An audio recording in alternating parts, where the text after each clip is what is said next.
লক্ষ্মীপুরে নির্বাচনী জনসভায় অংশ নেবেন জামায়াত আমির ডাক্তার শফিকুর রহমান।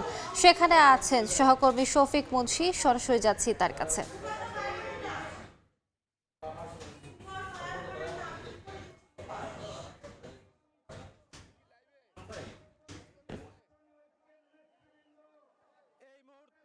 লক্ষ্মীপুর যে জায়গাটাতে আসলে জনসমাবেশ হওয়ার কথা, বাংলাদেশ জামায়াতে ইসলামী সহ 11 দলীয় নির্বাচনী ঐক্যের সেই জায়গায় অর্থাৎ আদর্শ উচ্চ বিদ্যালয় মাঠে কিন্তু জামায়াত আমির ডাক্তার শফিকুর রহমান তিনি মঞ্চে উপবিষ্ট হয়েছেন।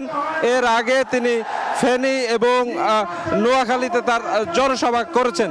আমরা দেখতে পাচ্ছি যে আজকের এই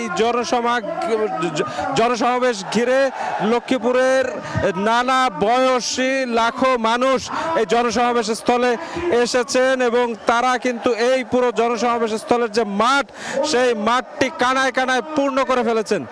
এবং আমরা যে বিষয়টি দেখতে পাচ্ছি যে জামাত আমিরের সঙ্গে এখানে অন্যান্য যে 11 দলীয় জোটের নেতৃবৃন্দ তারা এখানে এই মঞ্চে উপবিষ্ট আছেন।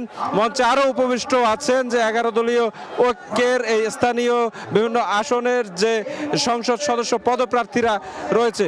এবং আমরা আরও যে বিষয়টি জেনেছি যে আজ সকালে তিনি চট্টগ্রাম বিভাগে তার এই বিভাগীয় সমাবেশ শুরুর জন্য সকালে ফেনীতে তার জনসভা করেছেন এবং সেই জনসভাতে কিন্তু তিনি এই অঞ্চলের মানুষের জন্য নানা পরিকল্পনার কথা বলেছেন।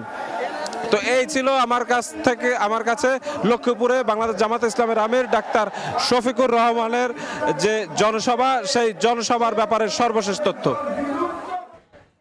সরাসরি যুক্ত ছিলাম লক্ষ্মীপুরে।